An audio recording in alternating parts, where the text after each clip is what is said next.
lot of sunshine today and there's more people getting out there playing sports now that the weather's getting better. I actually read something weird in relation to that in some ways.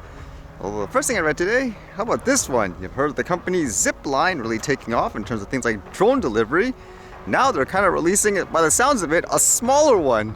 This one says, Zipline unveils new autonomous system capable of quiet, fast, and precise home delivery.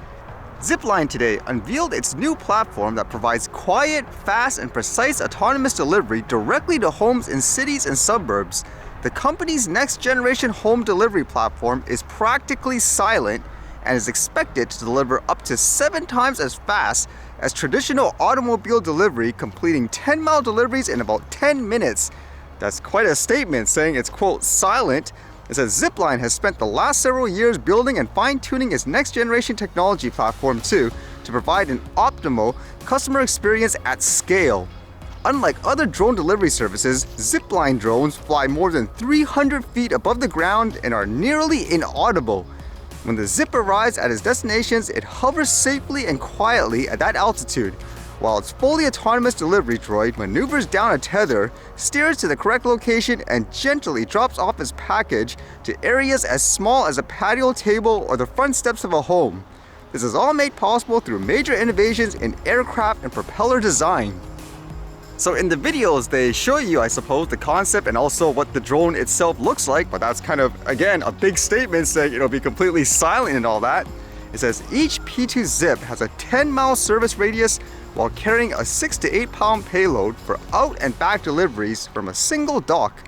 Alternatively, it can also fly up to 24 miles one way from dock to dock, charging at each dock before picking up its next delivery.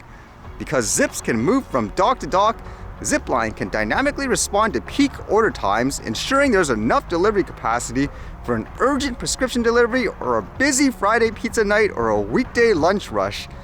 Again, I'm really fascinated to see if that's the actual case where it's, quote, silent. A lot of the micro drones are pretty quiet compared to the larger ones, but this one, if a consumer drone will end up having stuff like this where, as they say, you can't even hear it, that would be kind of good actually in terms of being able to use it. Even though a lot of people have this hysteria about it, it doesn't hurt, I guess, if it's, quote, silent. I can imagine too, though, a lot of people actually don't think about it.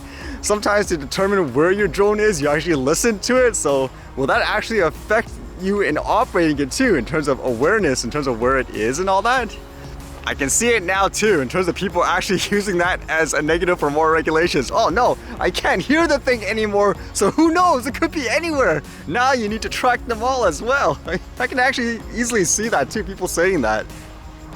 Now for the other thing I read, as mentioned, it relates to people playing sports outside, normally with more intense ones, like say soccer, things like injuries and stuff, it would be expected, unfortunately. But how about this one, where someone got injured and he was able to, I guess, sue them for $100,000? This one says, North Vancouver soccer player ordered to pay over $100,000 for slide tackle. The beautiful game has turned into an expensive game for a North Vancouver recreational soccer player who has been ordered to pay over $100,000 after being sued by a fellow competitor. According to a BC Supreme Court ruling published on March 9th, Carl Cox performed a slide tackle on Jordan Miller during a game in May of 2018 at North Vancouver's Windsor soccer field. The ruling says the tackle resulted in Miller falling face down and dislocating his shoulder. At the time, Cox received a yellow card while Miller's team was awarded a penalty shot. Wow, this thing going all the way up to Supreme Court and so forth. It says the document states several of Miller's teammates testified that Cox's slide tackle was initiated from behind. Cox maintained that he didn't intend to injure Miller and that the slide tackle was not, quote, reckless. However, in Justice Wendy A. Baker's ruling, she said Cox's actions were dangerous and reckless, rejecting the defendant's account of what happened, saying, quote, all the witnesses before me acknowledge that the slide tackles are permitted and injuries are a part of the game. However, I find that the players in this league did not consent to dangerous and reckless conduct such as that undertaken by Mr. Cox, which carries with it risks of severe injury, her ruling said. So with that, in the end, in terms of damages and medical costs liability, it says it was $103,764. Holy cow! No wonder why you have to sign those liability waiver forms usually when you participate in sports, huh? Although it makes you wonder here, because people seem to have mixed reactions to this, do you think that's reasonable in this case when you're playing a sport like that?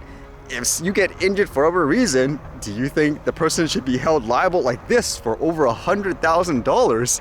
Because with that dollar amount, it comes across to me personally as, let's just say the guy literally went up to them, kicked them a couple of times, made sure they're going to be injured. Like, that's what it comes across to me when you say $100,000, especially within that situation of them playing competitively. So I don't know if that's the right way to go, but what would you think in that case? Overboard or justified?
Alright, see you guys later.